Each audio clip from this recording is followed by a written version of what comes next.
Bueno, ¿cómo les va? Vamos a ver en este video cómo es el tema de la ventana de TCP. Se supone que ya habría que tener idea de TCP y habría que tener un poco de idea de sliding window para poder apreciar qué es lo que vamos a ver acá.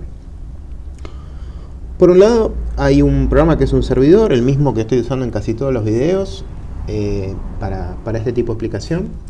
El servidor se ejecuta con /servidor, 1000 es la cantidad de bytes que quiero transferir. Esta es la IP que quiero que mi servidor escuche comunicaciones que le entren. Y 5 es el número de mensajes que el servidor va a transmitir. O sea que va a transmitir 5 mensajes de 1000 bytes. Después si lo mando en 500 paquetes, en 2 paquetes, en 3, bueno, es otro tema, ¿sí? Yo quiero que me haga 5 transferencias de 1000 bytes. Después, cómo subdivida eso TCP, bueno, ya lo veremos con la ventana. El cliente se ejecuta con /cliente y la IP del servidor, que es a donde se tiene que conectar. Bueno, vamos a verlo en el Wireshark. Esto ya lo vimos en otros videos, pero hay que retomar desde acá para que se entienda. Con el Wireshark estoy capturando las comunicaciones que tengan como puerto 8888, tanto como origen como destino. Levanto el server y acá es donde tienen que prestar atención. Dice que el tamaño del buffer de recepción es 87.380 bytes. Y el de transmisión 16.384 bytes. ¿Y ese número de dónde salió? ¿No? Sería una pregunta muy interesante para hacerse. Voy a ejecutar el cliente. El cliente, casualidad, son los mismos números. El mismo número de buffer de recepción y el mismo número de buffer de transmisión. Ahí están conectados. Si yo les doy 4 enters en el servidor, 1, 2, 3, 4, me transmitió los 5 mensajes que yo le pedí cuando lo ejecuté. El cliente los recibió. Bueno, y acá están los mensajes, que son todas letras consecutivas de mayúscula. Si lo miramos en el Wireshark, acá están todos los segmentos TCP segmento TCP / paquete en este caso que se transmitieron. Ahora, volvamos sobre esto del tamaño del buffer y de dónde salió, ¿no? Como que yo en ningún lugar en el código no lo elegí. Obvio, en el código yo hice el printf para que me lo muestre, ¿no? Pero ¿cómo es que se eligen esos números seriales de la reflexión? ¿O por qué son esos? ¿O de dónde salieron? ¿Y qué relación tiene con el código? O mejor dicho, ¿qué relación tiene con el funcionar de TCP?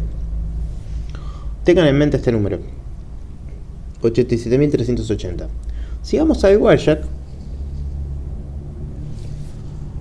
el cliente que se conecta desde este puerto hasta el puerto 8888, que es el del server, le manda un SYN para establecer la comunicación con el servidor. Fíjense que el tamaño de la ventana que usa es 43.690. Eso está bastante cerca de la mitad de este número, ¿sí?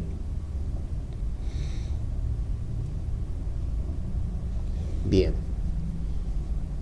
El servidor me responde con una CK el SYN que yo le envié antes y me envía su propio SYN. Y el tamaño de ventana que usa es el mismo. Es decir, que ese tamaño de ventana que están enviando en el encabezado de TCP, ahora que están haciendo la negociación del acuerdo para conectarse, viene de la mitad del tamaño del buffer. Eso es una consecuencia de cómo funciona el sistema operativo. El sistema operativo elige de que, dado un tamaño de buffer para cada conexión, la mitad del tamaño del buffer lo usa como tamaño de ventana para los paquetes que tiene que recibir. Es decir, este window que le está informando el cliente al servidor es el tamaño de bytes o la cantidad de bytes que el servidor puede enviar sin que el cliente le haya enviado una CK. Y viceversa, esto es lo mismo del otro lado. Eso te explica en los videitos de control de flujo de TCP. Ahora lo que quiero que prestemos atención es a cómo varía, si es que lo hace, este tamaño de ventana. Entonces para eso yo lo que voy a hacer es filtrar y que solamente me muestren los que tienen como puerto de destino el 8888. O sea que van a ser todas comunicaciones que van desde el cliente al servidor. y quiero que observemos el tamaño de ventana informado por el cliente al servidor. El primer sí es el del establecimiento con el servidor, así que solicitud de sincronización. Le envía este SYN que ya analizamos que es, este tamaño de ventana en el paquete de SYN que ya analizamos que es la mitad del tamaño del buffer original. Cuando le envía una ACK, este primer ACK es el del establecimiento de la conexión. Digamos, el último de los 3 mensajes de establecimiento de la conexión es este ACK que está acá. Ya le envía un tamaño de ventana distinto al anterior. Es un toquecín mayor, ¿no? 690, 776. Un par de bytes mayor. 100 y pico. El próximo mensaje que le confirma que recibió cierta cantidad de bytes desde el servidor, lo agranda un toque más, de 43.000 a 45. En el próximo, un toque más. En el próximo, un toque más, de 47 a 49. Vamos a poner de 2100 bytes más o menos. Y en el próximo, fíjense que ya lo agranda muchísimo más. Y en el último repite ese último valor que mostró. Así que lo que vimos es que desde un valor de ventana inicial, los sucesivos ACKs fueron incrementando un poco el tamaño de ventana, hasta que en el últimos 2 mensajes aparece un tamaño de ventana que es mucho mayor a los anteriores. Así que hubo un incremento en el tamaño de ventana desde un valor original, este valor inicial, que tiene cierta relación con el valor del buffer de recepción que utiliza nuestro código. Es decir que, dado un buffer de recepción, el tamaño de la ventana informado hacia el otro extremo es la mitad de ese valor. Ahora bien, una pregunta sería, ¿y está bueno ese tamaño de buffer? ¿Podríamos usar uno más grande? ¿Podríamos usar uno más chico? ¿Qué pasaría si usamos uno más grande? ¿Qué consecuencia tendría usar uno más chico? Bueno, para tratar de responder todas esas preguntas, uno podría consultar la bibliografía. El objeto de este video es para introducirlos a reflexionar sobre esto, y en un par de videos después vamos a ver cómo se hace para modificarlo y qué consecuencia tiene. Vimos que las comunicaciones TCP tienen un tamaño de buffer, tanto para transmisión como para recepción. Hay un comando de Linux, Unix, GNU/Linux, que lo voy a volver a poner, que se llama sysctl, que permite tanto consultar como modificar variables del kernel mientras el kernel está funcionando. Modificar variables del kernel mientras el kernel está funcionando. Hay un montón. De todo ese montón, hay un par que sirven para las partes de redes. Y de las que sirven para la parte de redes, hay algunas que sirven para IPv4. Y de las que sirven para IPv4, hay algunas que sirven para TCP sobre IPv4. De las que sirven para TCP, las que quiero que analicemos son estas dos que están acá, que no se tendrían que estar sorprendiendo. El 87380 es el tamaño del buffer de recepción, y el 16384 es del buffer de transmisión. O sea que esos números que se repiten ya sabemos dónde están saliendo. Están saliendo de que hay una variable en el kernel que tiene seteado ese valor.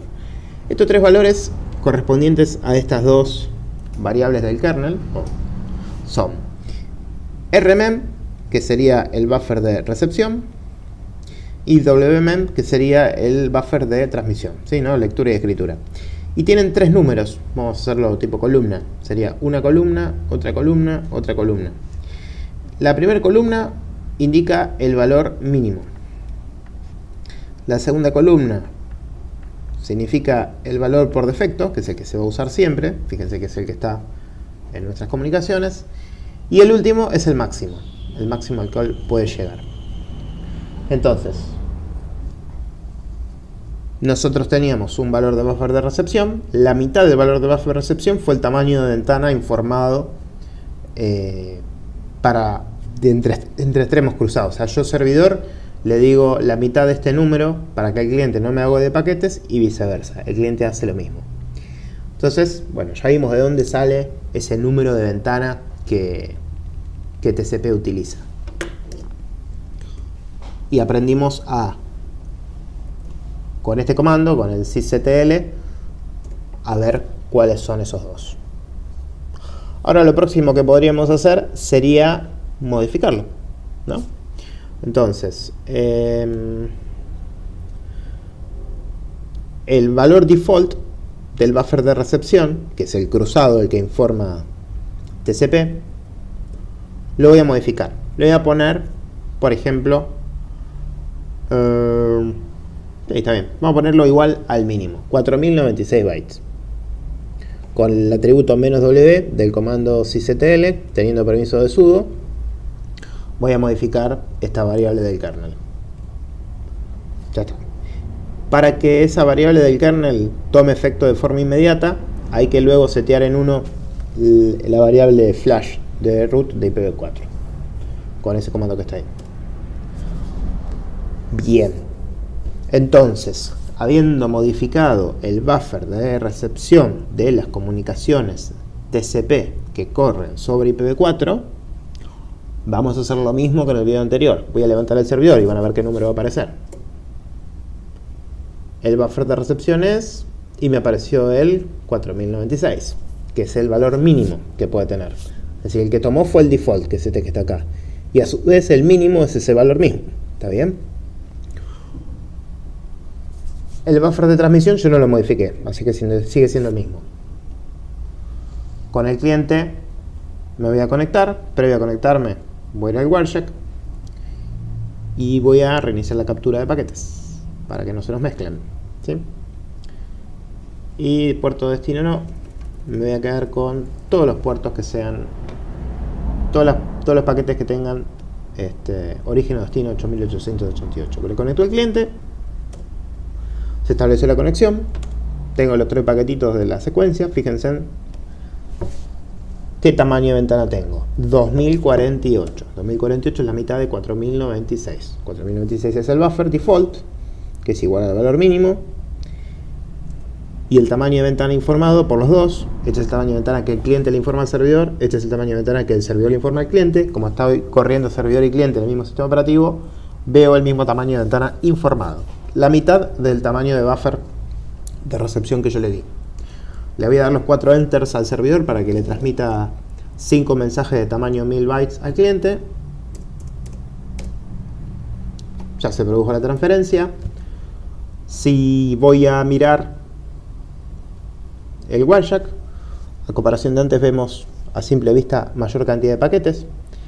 Eso tiene sentido porque el tamaño de ventana que le dimos es menor, o sea que va a haber una menor cantidad de transmisiones hasta poder tener un ACK, al menos inicialmente. Vamos a analizar la secuencia de los tamaños de ventana. Para hacer eso voy a filtrar, al igual que hice antes, los puertos. Solo voy a dejar los que tienen puerto de destino, o sea, solo los que van del cliente hacia el servidor. Vamos a revisar cómo varía el tamaño de la ventana. Cuando le manda la solicitud de sincronización al servidor, le pasa un tamaño de ventana 2048. El último mensaje de confirmación del Triple Handshake sigue teniendo tamaño de ventana 2048. El primer ACK que le envía al servidor confirmándole de que recibió información, es decir, le hace un ACK 1003, o sea que le está confirmando que recibió 1002 bytes correctamente, le manda una ventana de 4096, el doble que el antes. El siguiente ACK, 6144, 8192, 10240, 12228 y 12228. Entonces vimos otra vez más que, si quieren podemos ya hacer un diagrama diagrama temporal del cliente y del servidor.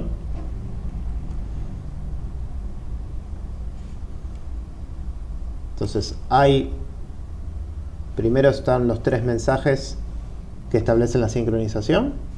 Después el servidor le envía un mensaje de datos al cliente, el cliente le responde y cuando le responde modifica el tamaño de su ventana. Le dice, ahora es 4096.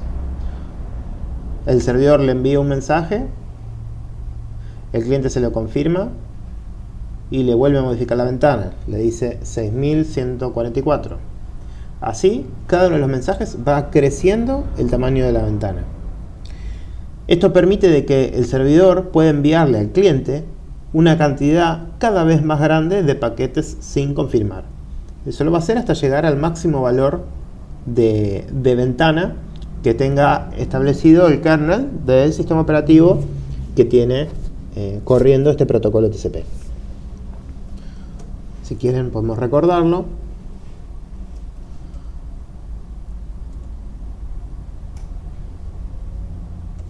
Tenemos una variable de kernel que es el buffer de lectura y otra que es de escritura de las comunicaciones TCP que corren sobre IPv4. Yo lo que hice fue modificar el tamaño del buffer de recepción. Entonces el cliente, cuando le informa al servidor el tamaño del buffer y viceversa, arrancan en la mitad de tamaño de buffer como valor de ventana inicial. Si no se pierden paquetes, el tamaño de la ventana va creciendo, ¿sí?, siguiendo una regla matemática. Podemos analizar cuál es esa regla matemática y las distintas formas que se puede hacer en TCP. Pero ven que no es multiplicar por 2 a lo loco, ¿sí? Empezamos con el mismo valor 2048, la primera vez se multiplica por 2 y después no se va multiplicando por 2, crece más lentamente. Bien. Bueno, espero que haya servido para entender un poco de dónde aparece ese número de ventana, que es la mitad del tamaño del buffer que tiene el sistema operativo para cada comunicación del protocolo TCP sobre IPv4, cómo la podemos consultar para saber cuál es en el servidor que estemos tratando de analizar, y bueno, que haya servido para esclarecer un poco cómo funciona TCP y el sliding window.